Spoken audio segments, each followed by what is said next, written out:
Halo teman-teman Pengadilan Negeri Makassar, apa kabar ini? Semoga kamu dalam keadaan sehat walafiat ya. Selamat datang di podcast hukum mengenai plea bargaining sebagai solusi peradilan di era kekinian. Perkenalkan, saya Dava yang akan menjadi host podcast kali ini, dan kali ini saya nggak sendiri loh. Saya lagi bersama Pak Purwanto Abdullah SHMH dan Pak Dr. Syarif Sadam Rifani Parawansa SHMH. Pasti teman-teman penasaran kan siapa saja sih beliau-beliau yang ada bersama saya ini. Nah, sini saya perkenalkan. Yang pertama ada Pak Purwanto S. Abdullah SHMH yang kerap disapa dengan Pak Purwanto. Gimana nih kabarnya Pak Purwanto? Alhamdulillah, baik selalu. Ya. Nah, Pak Purwanto ini merupakan hakim tingkat pertama di Pengadilan Negeri Makassar, dan sejak tahun 2005, Pak Purwanto sudah menjadi hakim di berbagai wilayah Indonesia, seperti di Poso pada tahun 2005, di Palopo pada tahun 2009, di Sulu Minasa pada tahun 2012, dan di Kendari pada tahun 2014. Nah, pada tahun 2016 silam, Pak Purwanto sempat ditugaskan menjadi wakil ketua Pengadilan Negeri Parigi, dan pada tahun 2018 menjabat menjadi ketua Pengadilan Negeri di Hunimoa di Maluku, dan pada tahun 2020 ditunjuk menjadi ketua Pengadilan Negeri Belopa. Kayaknya nggak perlu dijelasin secara panjang lagi nih, kalau Pak Purwanto ini tentunya memiliki wawasan yang sangat luas mengenai sistem hukum dan mekanisme peradilan Indonesia. Nah, tapi teman-teman, kita juga kedatangan Pak Dr. Syarif Sadam Rifani Parawansa SHMH yang kerap disapa sebagai Pak Ivan. Kita sapa Pak Ivan dulu yuk teman-teman. Nah, Pak Ivan gimana kabarnya nih Pak? Semangat gak berbagi bareng teman-teman? Alhamdulillah sehat dan insya Allah semangat untuk berbagi ilmu dengan adik-adik semua. Ya. Baik. Nah, Pak Ivan ini merupakan salah satu akademisi hukum ternama di Fakultas Hukum Universitas Hasanuddin. Pak Ivan juga merupakan seorang dosen luar biasa di Fakultas Hukum Universitas Airlangga dan Universitas Sarwi Gading. Nah, Pak Ivan ini juga telah menerbitkan berbagai tulisan artikel jurnal hukum, baik itu di tingkat nasional maupun di tingkat internasional. Pak Ivan juga merupakan seorang reviewer di beberapa jurnal hukum yang telah terakreditasi. Adapun buku-buku yang telah diterbitkan oleh Pak Ivan seperti 1. Hukum pidana dalam memindahkan dokumen elektronik milik orang lain pada tahun 2020, 2. Hukum pidana terorisme pada tahun 2022. Tentunya dengan pengalaman Pak Ivan, kita juga pasti bakal mendengarkan insight-insight yang positif dan bermanfaat mengenai sistem hukum dan mekanisme peradilan di Indonesia. Nah, keren banget kan kedua narasumber kita hari ini. Tanpa membawa waktu lama-lama lagi, yuk kita akan mulai. Nah, teman-teman, kali ini kita akan membahas mengenai konsep plea bargaining nih teman-teman. Nah, mungkin saya bisa memberikan penjelasan singkat kali ya terkait pembahasan kita kali ini.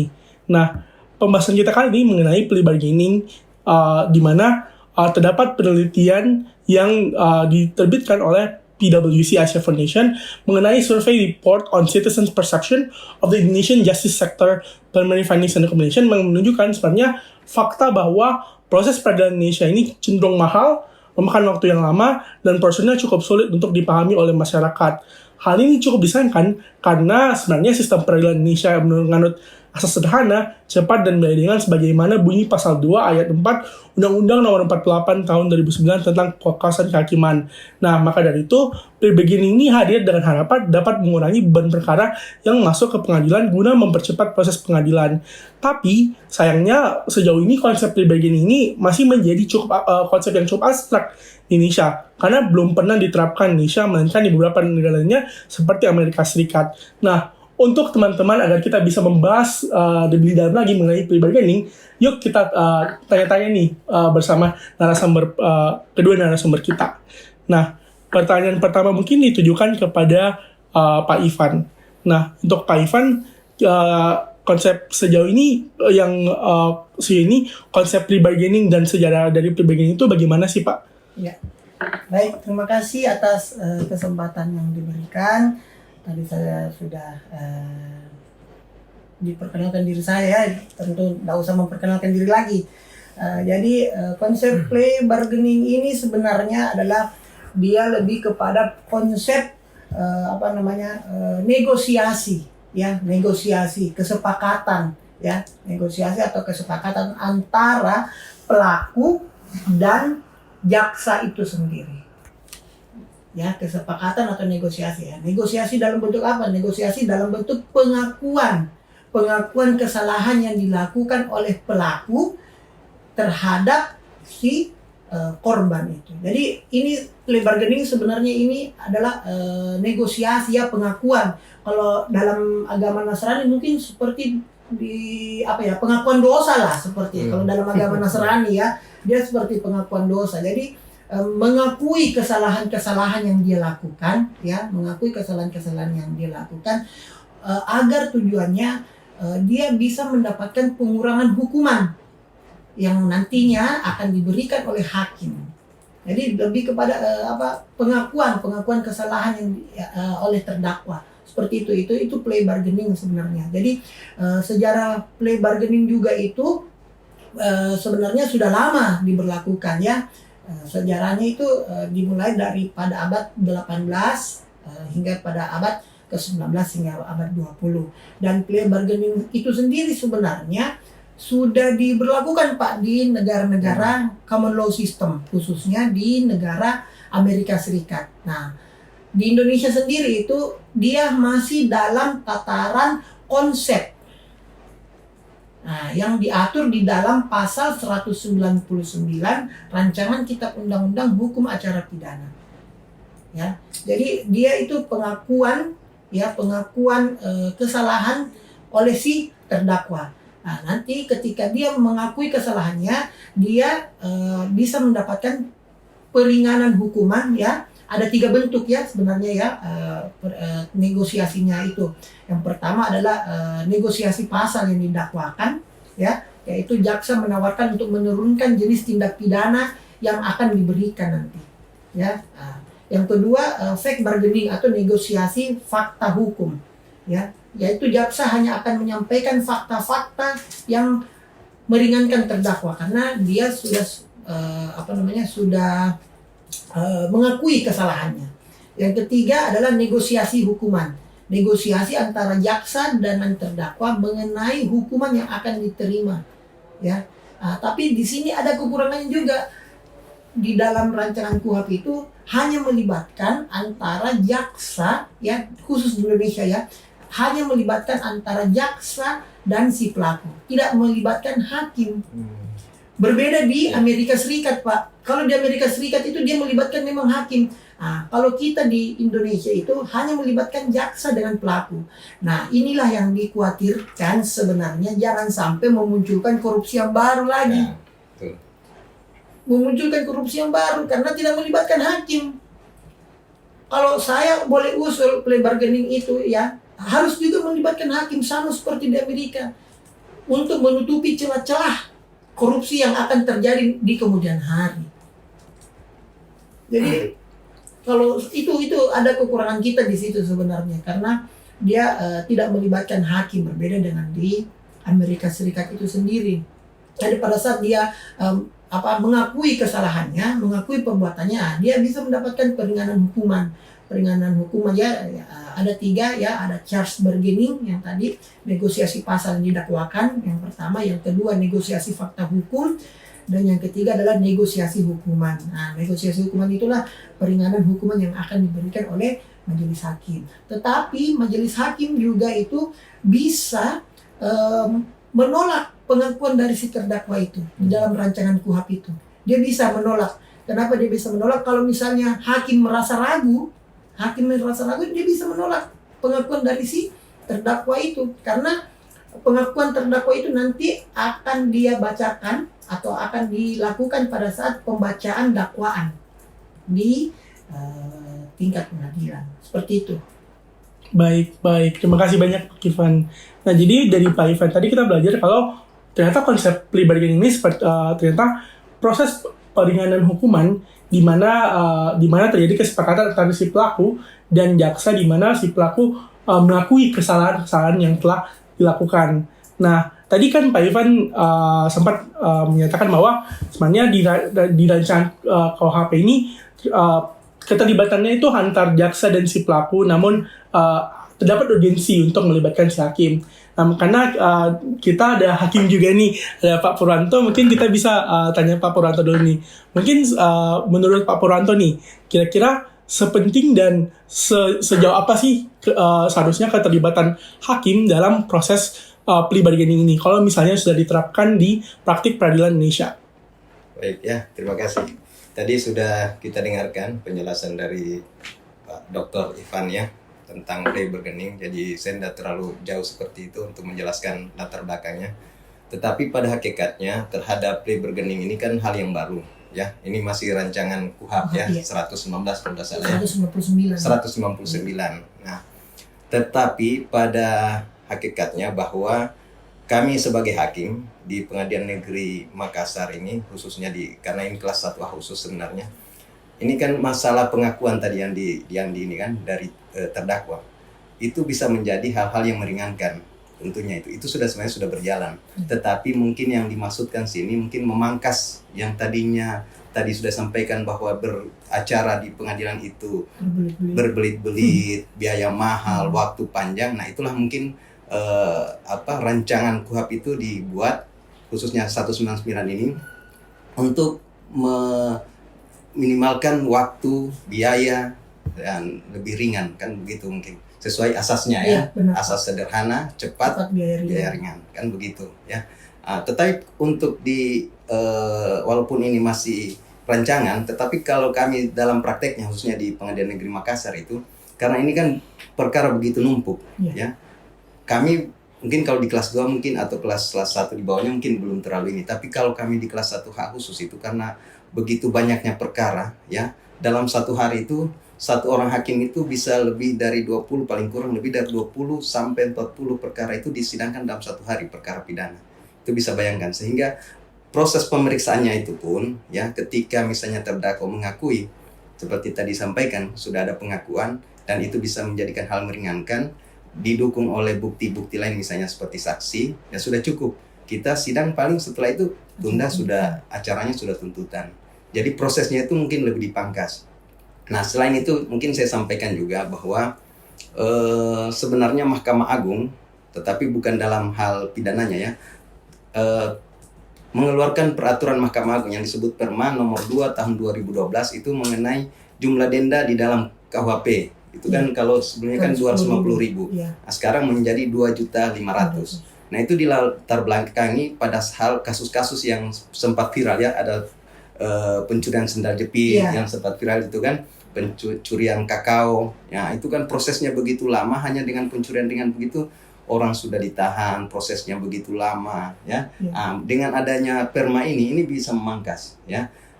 Di Perma ini disebutkan ada kewenangan Ketua Pengadilan Negeri di situ bahwa ketika itu dilimpahkan oleh jaksa dan Ketua Pengadilan Negeri menilai bahwa ini pembuktiannya sederhana, bisa langsung menunjuk hakim tunggal, bisa menggunakan dengan acara pemeriksaan cepat.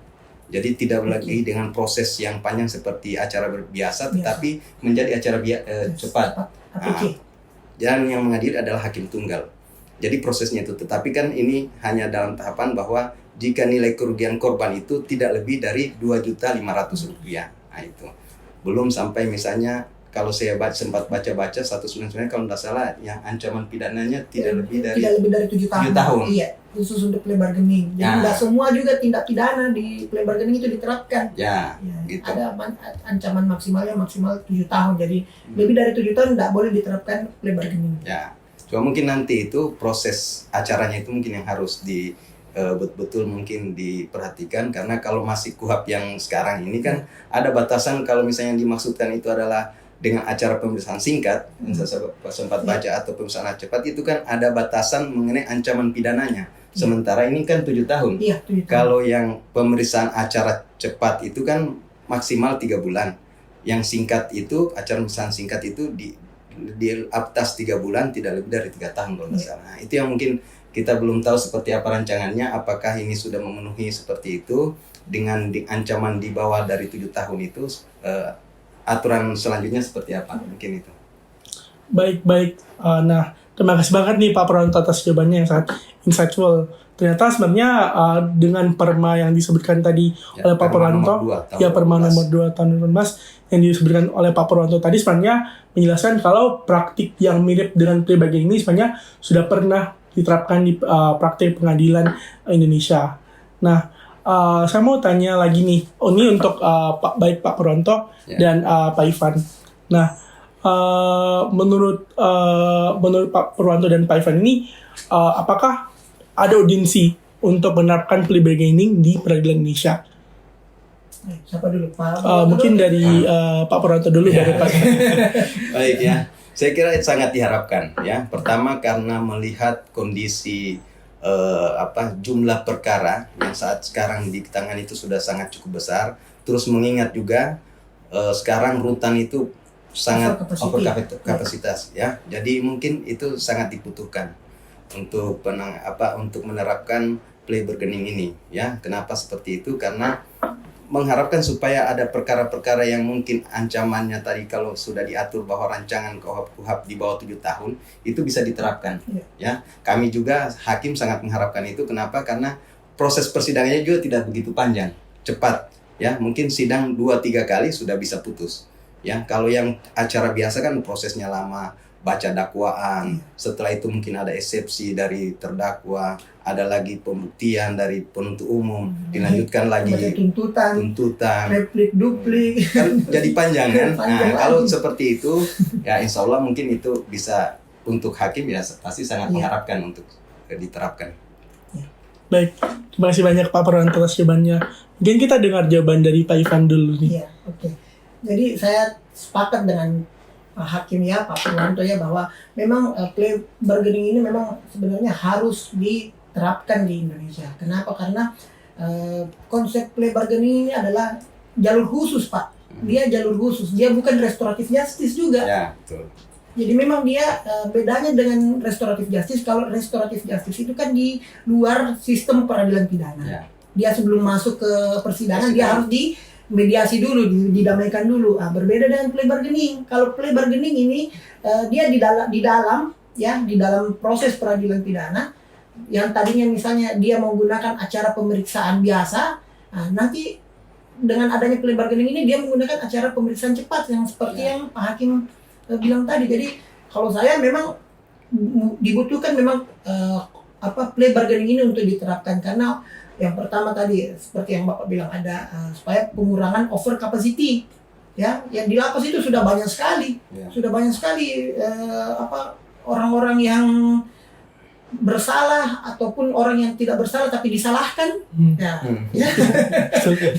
Nah itu ada banyak itu di dalam lapas ya, pengurangan over capacity yang terutama. Yang kedua juga acara pemeriksaannya yang tadi disampaikan oleh Bapak bahwa jangan sampai cuma jadi slogan aja itu acara pemeriksaan cepat, sederhana, biaya ringan, tidak bertele-tele dan sebagainya. Jangan sampai nanti jadi slogan aja karena selama ini kan memang jadi slogan aja itu Pak. Begitu panjang proses pemeriksaan sehingga memakan waktu yang lama. Belum lagi dari pihak kejaksaannya misalnya, dari pemeriksaannya dan lain-lain sebagainya itu membutuhkan waktu yang tidak cepat, sangat lama. Sehingga ya kalau saya menganggap bahwa yang tadi proses acara cepat, biaya ringan, tidak sederhana itu sama sekali tidak diterapkan. Nah, mudah-mudahan dengan adanya konsep plea bargaining ini nanti ketika rancangan KUHP sudah disahkan nanti paling tidak slogan itu bisa tercapai. Ya. Baik. Terima kasih banyak Pak Purwanto dan Pak Ivan atas jawabannya. Nah, dari Pak Purwanto dan Pak Ivan ini tadi kita mendengar kalau plea bargaining ini perlu diterapkan karena dengan melihat over capacity kasus yang ditangani oleh pengadilan negeri dan juga untuk betul-betul mendukung pencapaian asas ringan dan asas cepat dan biaya ringan. Nah, pertanyaan selanjutnya akan saya arahkan untuk Pak Ivan. Nah, menurut Pak Ivan nih, benarkah bahwa plea bargaining ini lebih menguntungkan terdakwa dan cenderung merugikan korban? Menurut Pak Ivan ini bagaimana? Oke, kalau dianggap cenderung menguntungkan terdakwa, menguntungkan korban, saya kira tidak ya, karena ini adalah hanya prosesnya saja yang dipercepat, dipersingkat aja Pak, hanya prosesnya aja. Jadi tetap aja kalau justru lebih bagus kalau misalnya ada pengakuan dari terdakwa kan ini kan sebenarnya hanya untuk memangkas proses saja sebenarnya yang tadinya panjang sekali dan berbelit-belit karena adanya plea bargaining ini menjadi bisa lebih cepat. Jadi sebenarnya lebih kepada proses penyelesaian perkaranya saja sebenarnya. Kalau dibilang menganggap merugikan korban ya itu tergantung perspektif orang ya. Tapi kalau saya konsep plea bargaining yang saya pahami itu adalah dia hanya mempersingkat proses penyelesaian perkara di persidangan. Seperti itu. Baik, terima kasih banyak Pak Ivan. Jadi dari Pak Ivan tadi kita belajar bahwa sebenarnya plea bargaining ini tidak terlalu menguntungkan terdakwa karena hanya untuk mempercepat proses dan menyingkatnya. Justru tadi Pak Ivan juga sempat menyatakan bahwa justru bagus dong kalau ada plea bargaining karena kita bisa mendengar pengakuan langsung dari terdakwa. Dan juga tadi kan Pak Ivan juga sempat bilang kalau plea bargaining ini juga memiliki syarat-syarat tertentu, misalnya tindak pidananya itu tidak lebih dari 7 tahun. Jadi memang sudah ada persyaratan-persyaratan yang dibuat dari konsep KUHP ini. Jadi tentunya meskipun ada plea bargaining, tapi tentunya tidak akan semudah itu dan justru tetap akan memberikan contribution untuk korban. Tetap menciptakan keadilan lah. Iya, betul Pak, betul. Nah, selanjutnya untuk Pak Purwanto nih. Nah, saya mau tanya nih ke Pak Purwanto. Nah, semisal plea bargaining ini sudah diterapkan, kira-kira apa aja sih potensi-potensi dan kesulitan yang mungkin dihadapi oleh pengadilan. Jadi kalau misalnya konsep ini sudah dipraktikkan, Pak. Saya kira kalau pengalaman kami, untuk penerapan plea bargaining ini tidak ada kesulitan sepertinya. Justru ini memudahkan, ya, karena hakim kan hanya menilai ketika misalnya jaksa dan terdakwa sudah ada pengakuan, itu kan berarti meringankan pembuktiannya di mana lagi sulitnya. Tidak ada lagi kan setelah sudah ada pengakuan. Nah, ini juga seperti tadi sampaikan justru menguntungkan korban juga. Karena ketika itu ada pengakuan kan berarti apa yang dilaporkan korban kan berarti setelah terbukti kan. Nah, seperti itu. Jadi syarat-syarat yang disampaikan oleh Pak Dr. Ivan tadi bahwa ada pengakuan, ancamannya 7 tahun itu kan berarti terpenuhi. Nah, kalau tidak salah itu ada juga bahwa penjelasannya bahwa ketika itu tidak menjadi pengakuan, itu kan bisa dari hakim menilai itu bisa menaikkan menjadi acara biasa. Nah, seperti itu. Jadi seperti itu saya kira. Tidak ada kesulitan untuk penerapannya. Malah yang tadi acara pemeriksaan biasa bisa turun menjadi acara pemeriksaan cepat karena adanya plea bargaining ini. Baik, siap. Nota, terima kasih banyak Pak Purwanto atas jawabannya. Jadi dengan adanya plea bargaining, tentunya pemeriksaan bisa lebih cepat juga. Dan tidak ada kesulitan yang hadir jika diterapkan konsep plea bargaining ini. Nah, selanjutnya saya mau tanya untuk Pak Ivan nih. Tadi Pak Ivan sempat menyatakan kalau ternyata majelis hakim juga bisa menolak loh kalau misalnya hakim merasa pengakuan ini tidak meyakinkan. Nah, bagaimana sih sebenarnya proses dari majelis hakim ketika memeriksa apakah pengakuan ini sudah betul-betul dan bisa dipertanggungjawabkan oleh terdakwa. Iya, jadi sebenarnya kan sebelum pembacaan dakwaan itu kan memang sudah harus ada negosiasi antara pelaku dan kejaksaan itu. Tetapi dengan kalau misalnya ada negosiasi dan pelaku itu bisa mengakui perbuatannya itu kan nanti akan dibacakan pada saat pembacaan dakwaan. Pada saat pembacaan dakwaan, nah, disitulah hakim berperan. Apakah pengakuan dari si pelaku ini memang benar-benar dia yang melakukan, atau kalau misalnya memang hakim memang meragukan, dia bisa menolak pengakuan tersebut dan dia melanjutkan ke acara biasa, acara pemeriksaan biasa. Jadi ini sebenarnya plea bargaining ini konsep negosiasi dan proses penyelesaian perkara bisa lebih dipersingkat lagi sebenarnya. Intinya sih seperti itu sebenarnya itu. Jadi hakim kembali lagi kepada hakim bahwa apakah memang hakimnya memang merasa yakin dengan pengakuan dari si pelaku itu, si terdakwa itu atau tidak. Jadi semuanya kembali kepada hakimnya itu.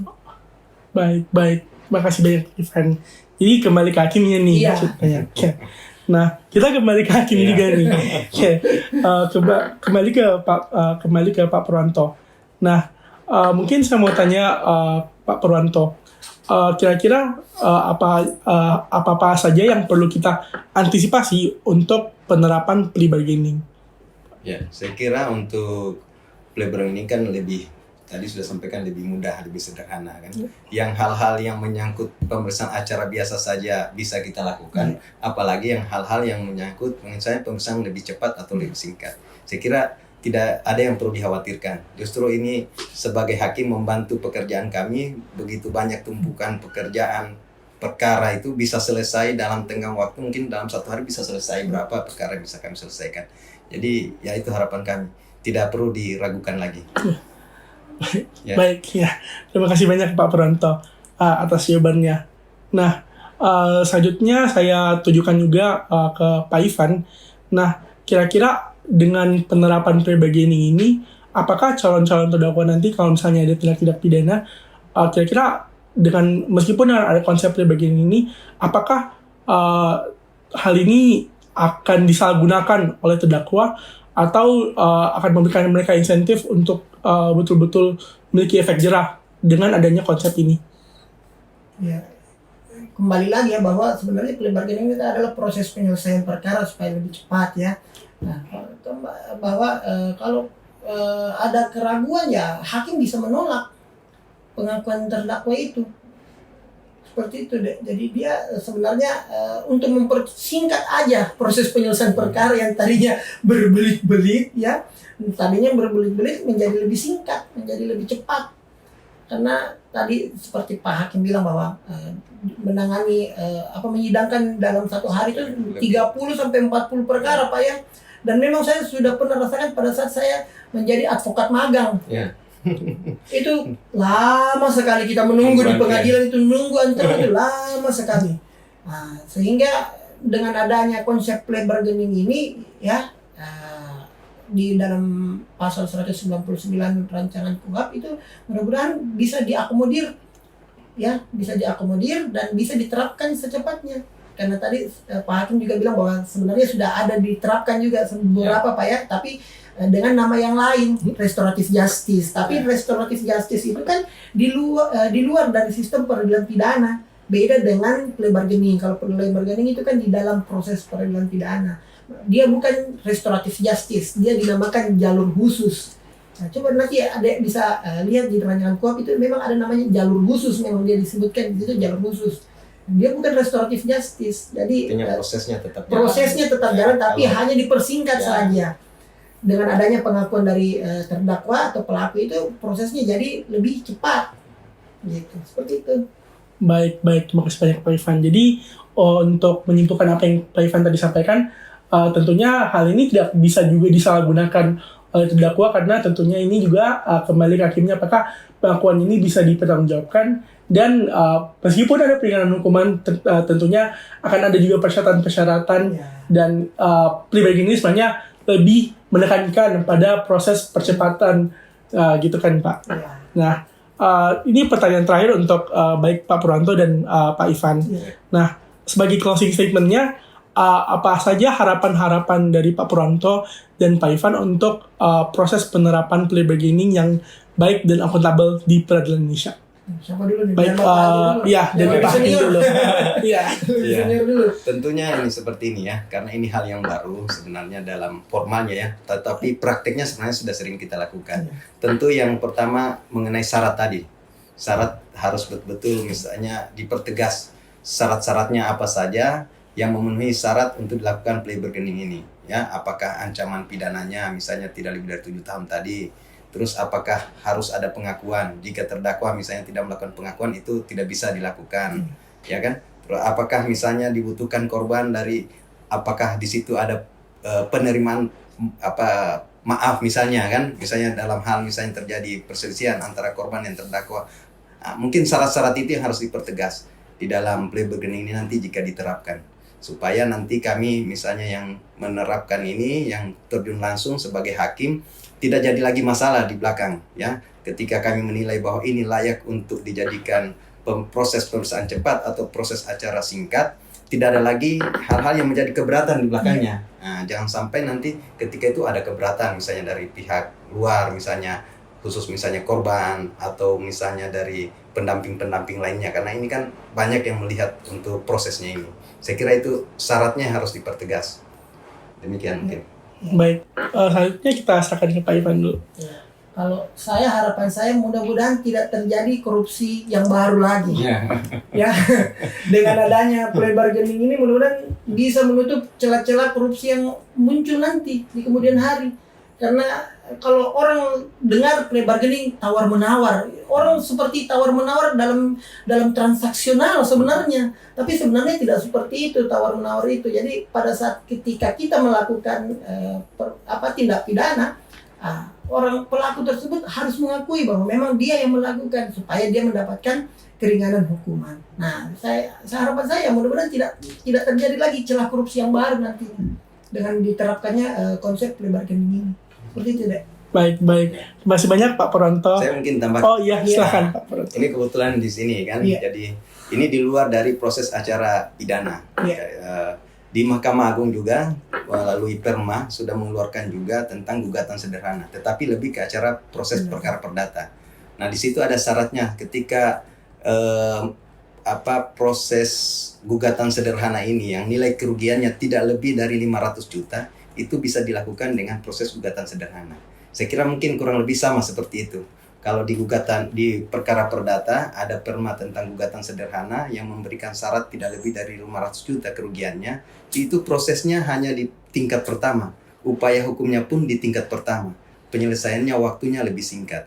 Tidak seperti gugatan biasa. Nah, mungkin ini sama dengan proses acara ketika ini jadi perkara pidana. Mungkin itu mungkin supaya diketahui bersama. Terima kasih. Baik. Terima kasih banyak Pak Purwanto dan Pak Ivan atas jawabannya.